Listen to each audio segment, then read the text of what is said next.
Meus amados, eu quero falar nessa noite sobre uma forma sábia de viver os nossos sonhos.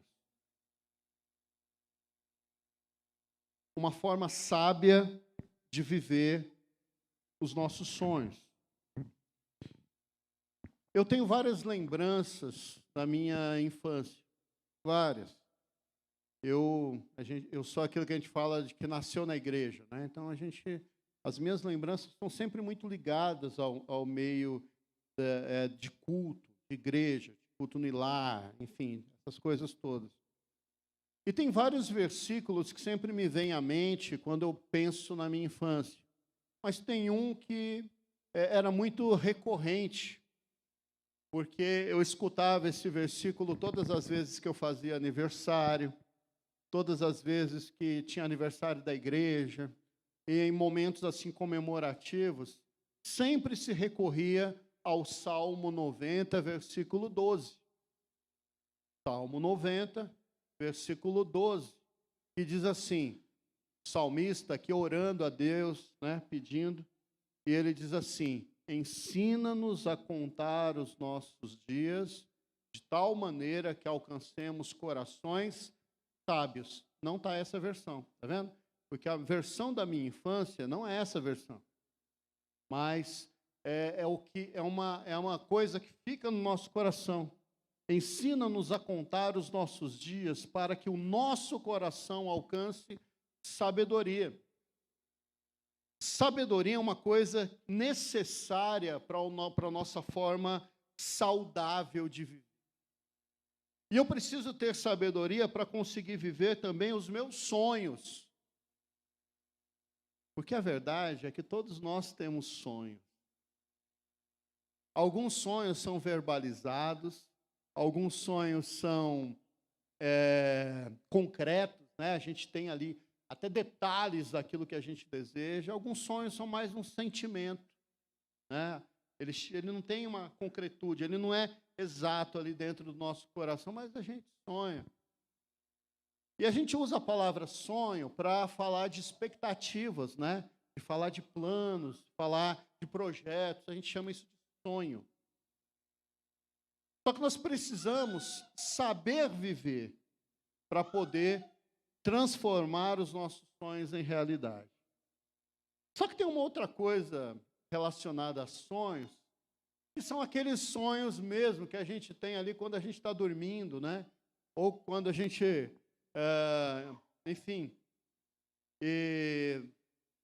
acorda pensando e percebe que a gente estava ali no meio de uma história, no nosso pensamento, enquanto a gente dormia. E esses sonhos, às vezes, eles são o reflexo daquilo que é o nosso desejo, aquilo que a gente quer. Às vezes não, às vezes você tem sonhos que são totalmente descolados daquilo que você está vivendo, e as pessoas ficam perturbadas, às vezes, né, com esses sonhos muito descolados, assim, porque será se é Deus falando comigo, né? E eu peguei um camarada aqui que é um sonhador da história bíblica, a gente vai usar ele como pano de fundo para falar sobre como que a gente pode entender quando o sonho vem de Deus para a nossa vida, quando o sonho é simplesmente nosso, mas como a gente pode viver isso de forma sábia. E aí eu preciso ir para o primeiro livro da Bíblia, Gênesis capítulo 37, versículo 5. Gênesis 37, versículo 5, a gente está aqui na história de um homem chamado José. E diz assim, certa vez José teve um sonho. E quando o contou a seus irmãos, eles passaram a odiá-lo ainda mais.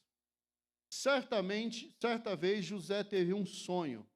E quando contou a seus irmãos, eles passaram a odiá-lo ainda mais.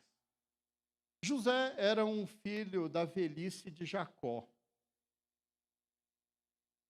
E por ser um filho da velhice, ele tinha um carinho diferente dos pais, né? Parece que a gente vai ficando velho, vai ficando mais bobo, né? Ou mais tolerante, ou menos apegado com coisas sem valor. O fato é que eu acho que os avós sabem muito mais aproveitar os filhos do que os pais.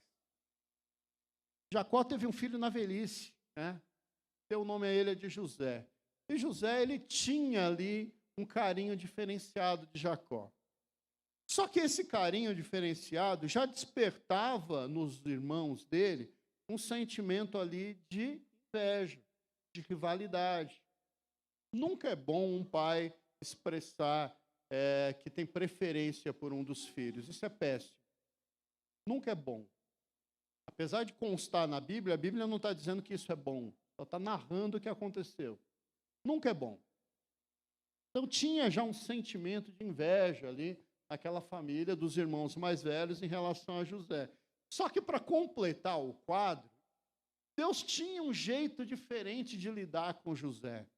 Deus permitia que ele sonhasse com coisas que eram projetos de Deus para a vida de José, mas que também eram coisas que José desejava, de fato.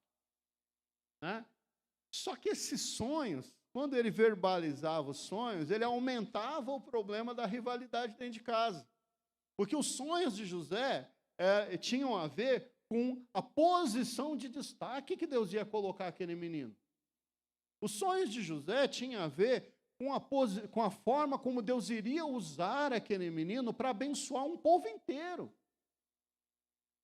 Então, quando José contava os seus sonhos para os seus irmãos ficavam ainda mais enfurecidos, porque eles sentiam algo como do tipo, como assim? Quer dizer que você, sendo caçula, você vai ser superior a gente?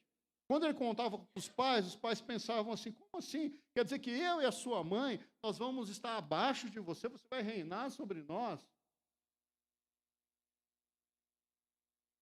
Nem todas as pessoas estão prontas a dividir o seu sonho com você. Mesmo que seja o seu irmão de sangue, o seu pai ou a sua. Às vezes o projeto que Deus tem para a sua vida é entre você e Deus. Enquanto aquilo não se torna concreto, a gente precisa tomar muito cuidado com quem a gente divide os nossos sonhos. Quando a gente lê algo do tipo, alegrai com os que, me ajuda aí, alegrai com os que, e chorai com os que choram, a gente está falando de uma coisa chamada empatia, né? Você conseguir estar junto com quem está alegre e você conseguir estar junto com quem está triste. Mas junto com quem está alegre, se alegrando junto, e junto com quem está triste, não colocando peso sobre essa pessoa. É o sentido original ali, né? Você está sendo empático ali.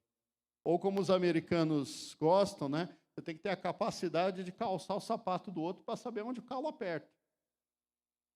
Quando você fala dos seus sonhos para uma pessoa que tem o coração, como esse versículo, né, capaz de se alegrar com a sua alegria e se quebrantar com a sua tristeza, quando você divide o teu sonho com alguém assim, você passa a ter um companheiro de jornada.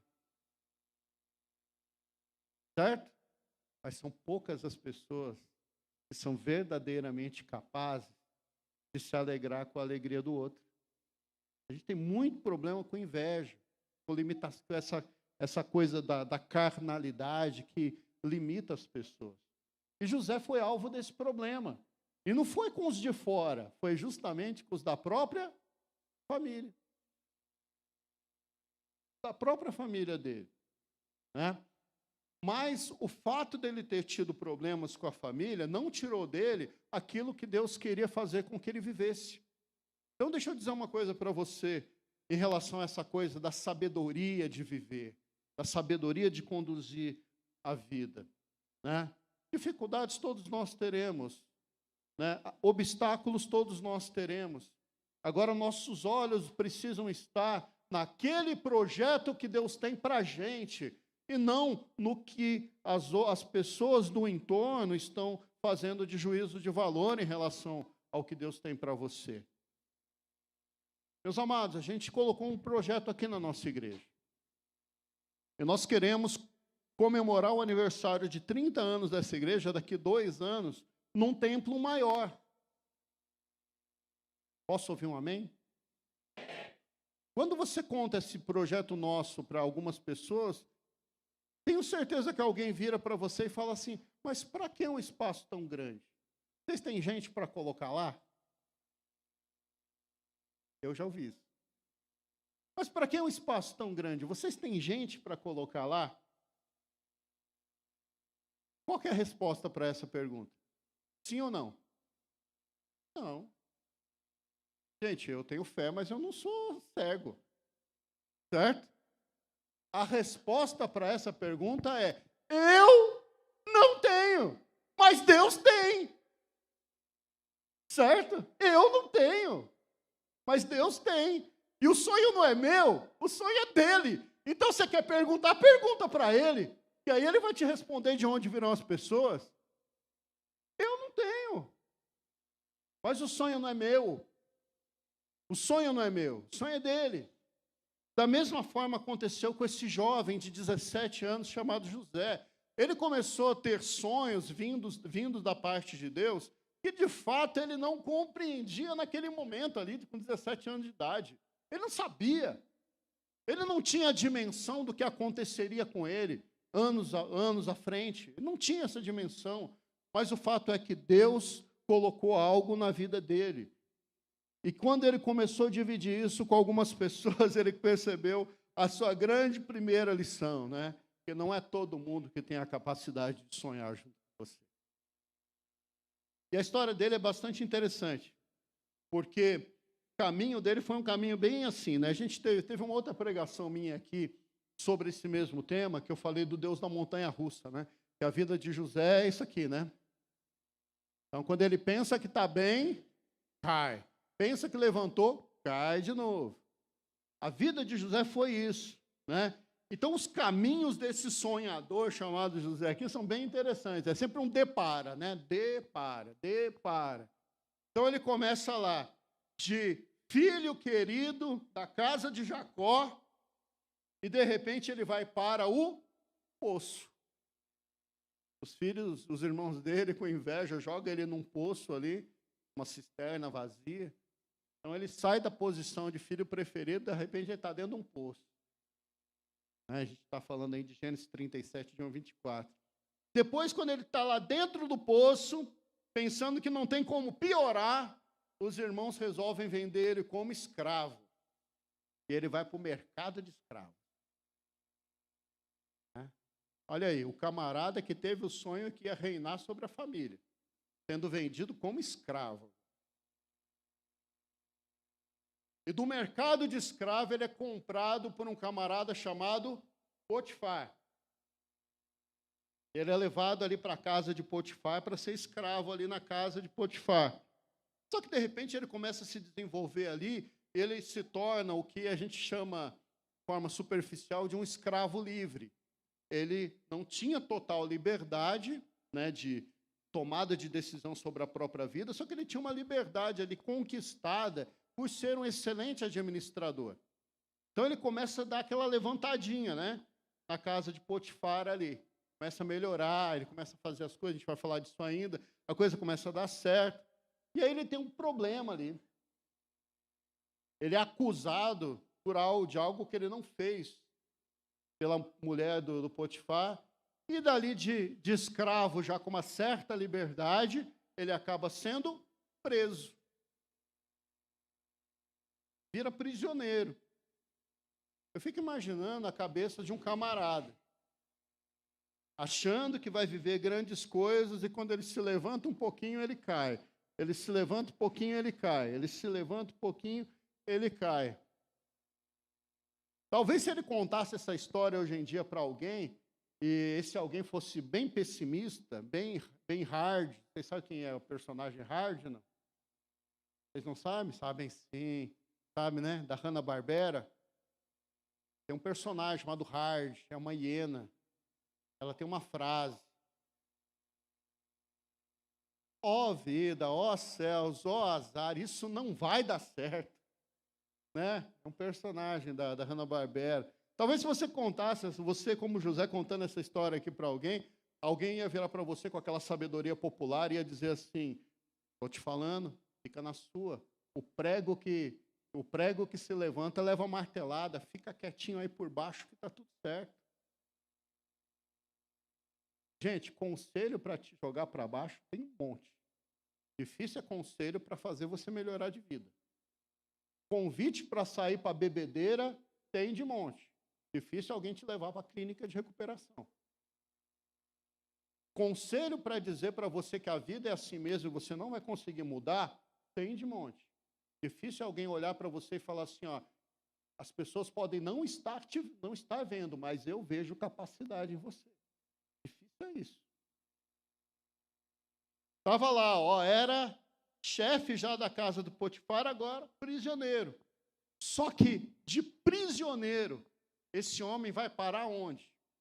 Governador de todo o Egito. Governador de todo o Egito. Quando José interpreta ali os sonhos do faraó, e o faraó percebe que existe algo diferente naquele menino, e coloca ele liderando todo aquele processo de armazenamento para que o povo não passasse fome, começa a passar um filme ali na cabeça desse menino, de José. Não tão menino mais, em determinado momento, né? E ele começa a perceber isso, que aqueles sonhos que eram absurdos, improváveis no início, eles começaram a se tornar realidade. Mas não foi fácil. Teve muita coisa difícil, muita coisa difícil. Só que tem algumas lições aqui que eu preciso enxergar e eu quero que vocês enxerguem junto comigo, né?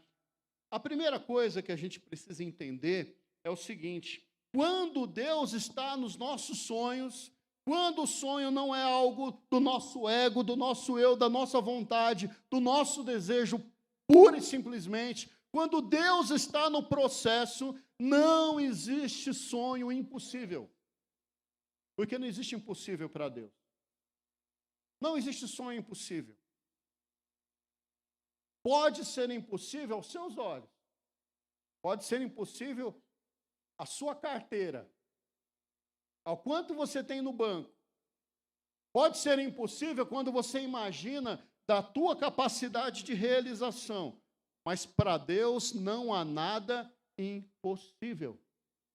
Sabe por que para Deus não há nada impossível?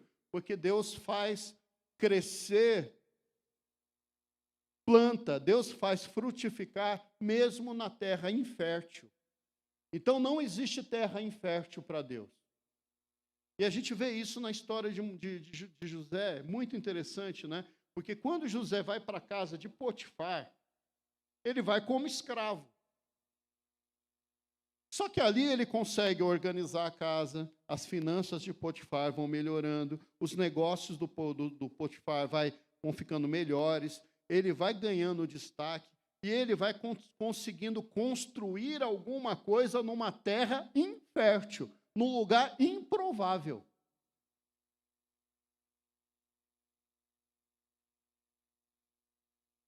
É incrível como Deus ele gosta de trabalhar com a gente nessas coisas do improvável.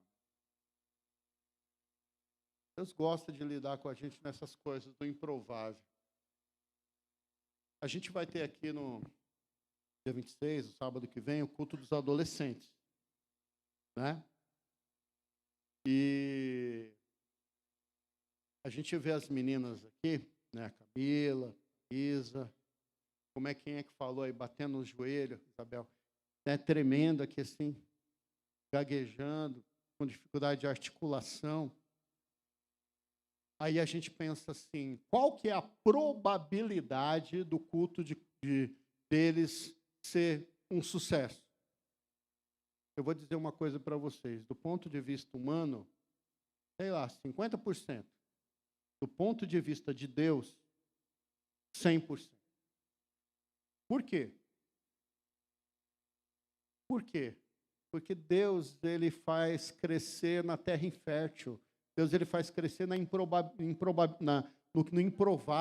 porque é justamente quando o improvável acontece que a gente entende que não foi a força do nosso braço, foi Deus. E isso é muito importante. Tem uma frase que os evangélicos gostam muito, que eles dizem assim, Deus não faz aquilo que eu posso fazer, Deus faz aquilo que eu não posso fazer. Eu nunca achei esse versículo na Bíblia, mas é uma verdade. Porque quando Deus ele faz aquilo que eu não posso fazer, ele se reafirma como Deus, o Deus que faz crescer a planta na terra infértil, na improbabilidade, naquilo que não é aos nossos olhos possível. E aí, quando ele sai lá da casa de Potifar, ele sai direto para a prisão. Gente, se na casa do homem lá já era uma situação de escravidão, o que ele poderia fazer? O que ele poderia prosperar? O que ele poderia fazer crescer, frutificar dentro de uma prisão, dentro da cadeia? Só que foi dentro da cadeia que Deus permitiu que ele interpretasse sonhos que naquele momento ali não foram tão úteis assim para ele. Mas passando os dias, aquela pessoa que ele ajudou ali dentro da cadeia, estando numa outra posição lá na frente, se lembrou dele. E ele teve a oportunidade, a partir da cadeia, de estar de frente agora com o soberano do Egito para tentar atender uma demanda daquele homem. Mas porque José ajudou uma pessoa de forma despretensiosa. Isso aqui também me faz lembrar muito o que é o Evangelho. Tem um ditado brasileiro que diz assim, aqui se faz, aqui...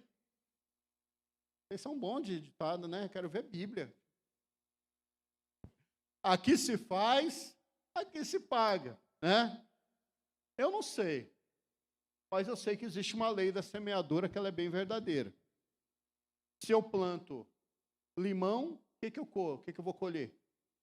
Não. Então, se eu planto uma árvore de limão, né, Lucas? Eu colho limão.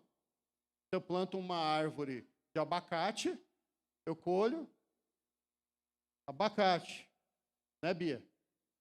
Né? Se eu planto uma árvore de melancia, né, Bia? Uma árvore de melancia, o que eu vou colher? Nada, porque melancia não dá em árvore. Né? A lei da semeadora ela é muito verdadeira. Quando a gente semeia uma determinada coisa, a gente vai colher, mas não necessariamente você vai colher naquele momento. É isso que a gente não entende.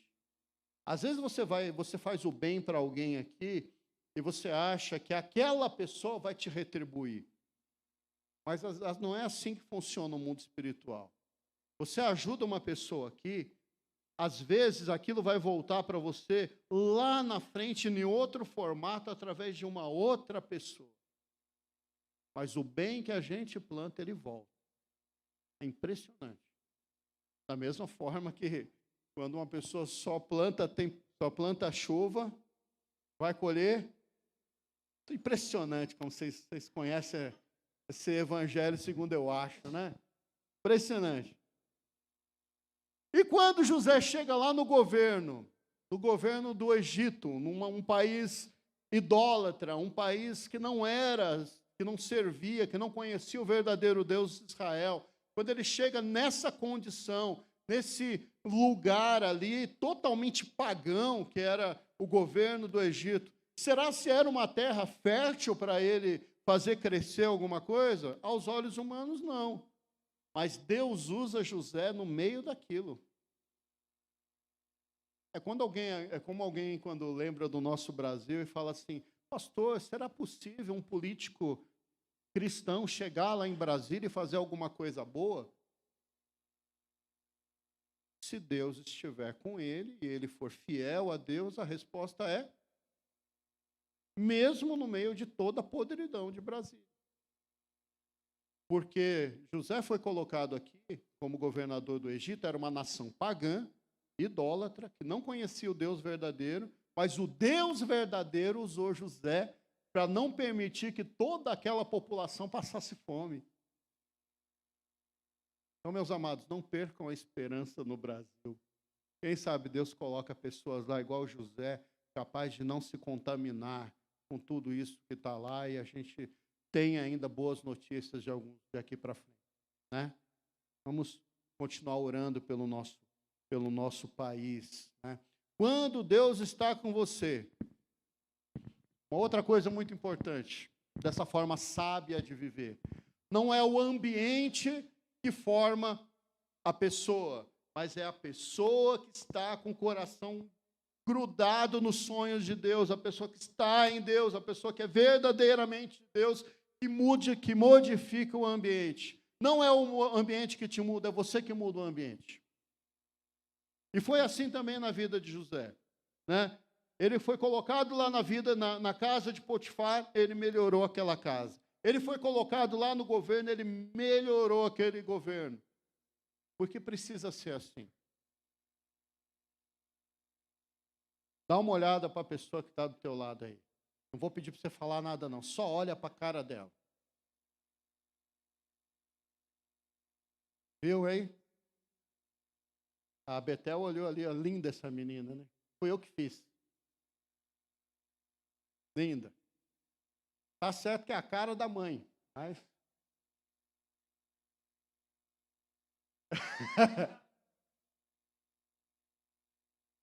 Tá vendo essa pessoa que está do teu lado? A Bíblia chama ela de luz do mundo. Luz do mundo. Luz. Vocês já tentaram acender uma luz no sol do meio-dia? Parece até que está apagada, né? Porque o sol ele é muito maior do que aquela pequena luz. Só que quando você pega a mesma pequena luz e coloca ela num lugar de treva, de escuridão, aquela luzinha que praticamente some lá ao sol do meio-dia, ela começa a fazer uma diferença muito grande. Muito grande. Quem diria que aquele menino de 17 anos jogado dentro de um poço ia ser usado por Deus para garantir a alimentação de uma nação inteira? Quem diria que aquele menino de 17 anos, que era alvo da inveja dos irmãos, iria ser usado por Deus para ser o braço direito da nação mais poderosa daquela época? Porque, na verdade, ele não estava vivendo os sonhos dele, ele estava vivendo os sonhos que Deus tinha para ele. Às vezes a gente olha a nossa pequena luz e a gente fala, eu tenho muito o que fazer com essa minha pequena luz. As minhas habilidades não são tão grandes assim. Agora, quando Deus quer usar, Ele usa aquele menino de 17 anos. E Deus não olha para ele naquele momento que ele estava ali dentro do poço. Porque na eternidade, na ciência de Deus de todas as coisas, do seu conhecimento de tudo, Deus já sabia que aquele menino iria ser aquele governador lá na frente. Quando a gente conversa entre pastores, é bastante interessante.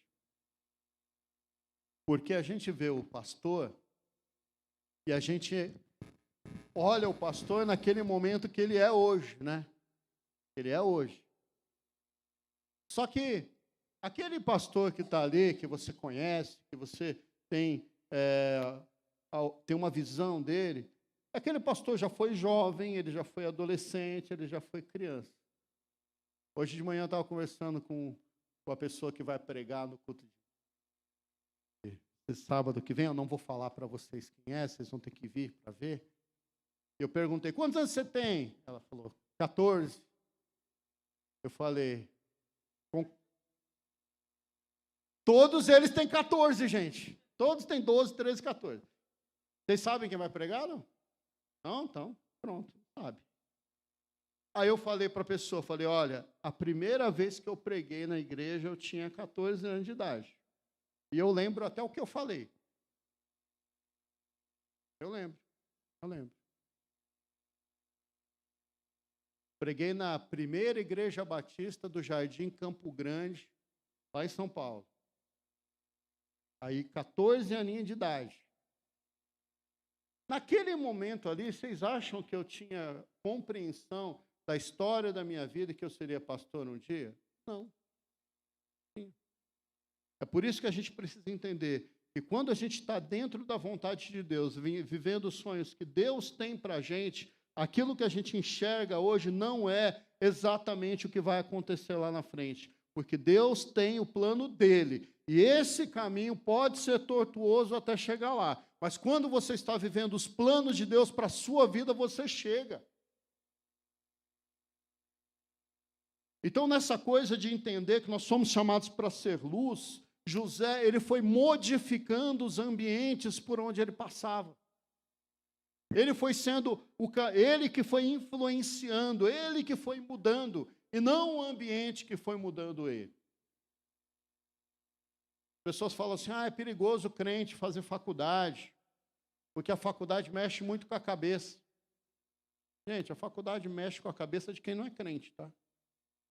Quem não é convertido. Quando você tem certeza daquilo que Deus tem para você, tudo vai bem. Então, Gênesis 39, de 3 a 4, a gente vai ler assim, quando esse percebeu, aqui está falando de Potifar, quando esse percebeu que o Senhor estava com ele e que fazia prosperar tudo que ele realizava, agradou-se de José e tornou-o o administrador de seus bens. Ou seja, foi José que modificou a situação, não a situação que modificou José. E quando a gente olha lá no 39, versículo 7, né, quando ele tem aquela oportunidade de se corromper por conta de uma possibilidade ali de adultério, né, e depois, passado certo tempo, a mulher do seu senhor começou a cobiçá-lo e o convidou para ter relações com ele. Qual foi a postura de José? Foi de se corromper? Não, de novamente de se manter íntegro. Íntegro. Então eu não me corrompo. Eu não negocio os meus valores. Isso é muito importante. Então, diante das dificuldades, não desista. Não desista. Então, olha só, vou linkar para vocês aqui como é que estava a vida desse menino. Ó. Inveja dos familiares. Quem nunca sentiu inveja de familiar que atira a primeira pedra? Certo? Inveja dos familiares. Traição dentro da própria família. Quem deveria te apoiar está te apunhalando pelas costas. Quem nunca passou por isso, que atire a primeira pedra. Certo? Tentação para infidelidade, para impureza. Quem nunca sofreu tentação, que atire a primeira pedra. Ser caluniado, ser perseguido, injustiçado. Passar por ingratidão. Está aí, gente, parece que a gente está falando de qualquer um de nós, né? A vida do cristão é assim. Agora, não são essas coisas que tem que tirar a gente do foco. A gente precisa continuar vivendo os sonhos de Deus na nossa vida. Amém? Então, vamos aí, uma receitinha básica para você ir pensando nela para casa. Primeira coisa, se Deus fez você sonhar alguma coisa, se você tem um plano, você tem algo da parte de Deus para a tua vida, não desista. Então, primeira coisa, diz comigo assim, não vou desistir. Não senti muita convicção, não. Vamos lá, fala comigo, não vou desistir. Isso, não vou desistir. Não vou desistir. Ah, não deu certo, tento de novo. Tive dificuldade, tento de novo. Ah, errei, faço diferente. Ok? Mas não desiste. Não desiste. Tá? Primeira coisa. A segunda coisa, faça sempre da melhor maneira possível. Né? Se você tem algo para fazer para Deus, faça o seu melhor. Da melhor maneira. Ah, mas eu não canto tão bem quanto fulano. Tudo bem, mas canta da melhor maneira que você conseguir. Ah, eu não tenho tanta facilidade para fazer uma decoração igual fulano. Faz da maneira que você conseguir fazer melhor. Porque, na verdade, gente, Deus não quer perfeição. Deus quer o seu melhor. O seu melhor. É isso que Deus quer. Então, a gente tem que fazer da melhor maneira possível. Tudo que Deus coloca na nossa mão. Se vier alguma coisa na tua mão para fazer, faça. Como? Da melhor maneira. Da melhor maneira. Então, você vai dar uma aula, estuda. Você vai cantar, treina. Você vai tocar, estuda a música. Você vai dirigir um culto, pensa na ordem do culto.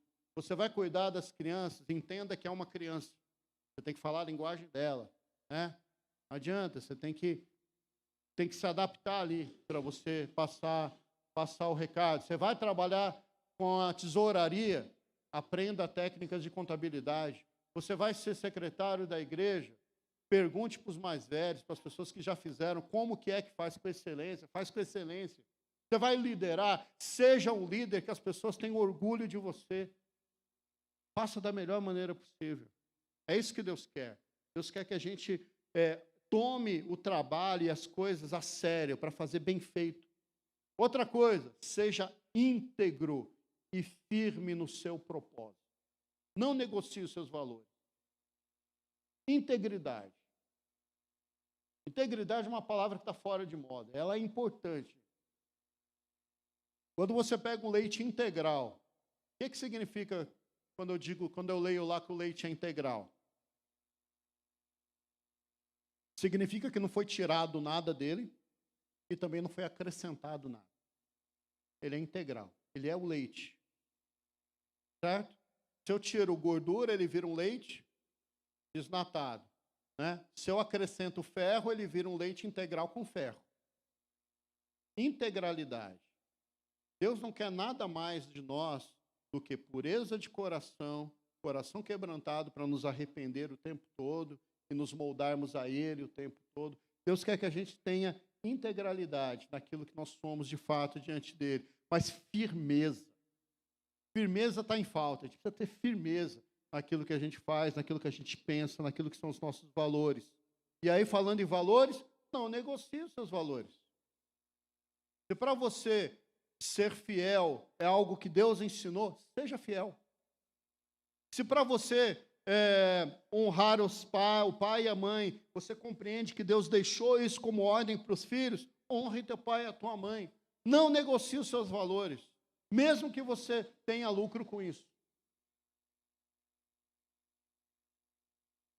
Para terminar, esteja pronto para amar, inclusive as pessoas que te odeiam. Essa talvez seja a parte mais complicada, né? Mas esteja pronto para amar, principalmente as pessoas que não gostam muito de você. Foi o que José fez, né? Quando ele estava na posição de poder se vingar dos seus irmãos, qual que foi a posição, a postura dele? Foi de perdoar os irmãos, o pai, a mãe, os familiares, dar abrigo para os familiares. A gente precisa ter esse coração, tá? E nunca esqueça, Deus está no controle. Gênesis 50, versículo 20.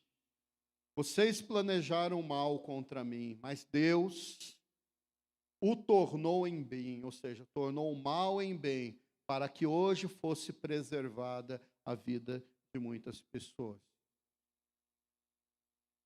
José, que chegou aqui em Gênesis 50, versículo 20, chegou no final da caminhada dele.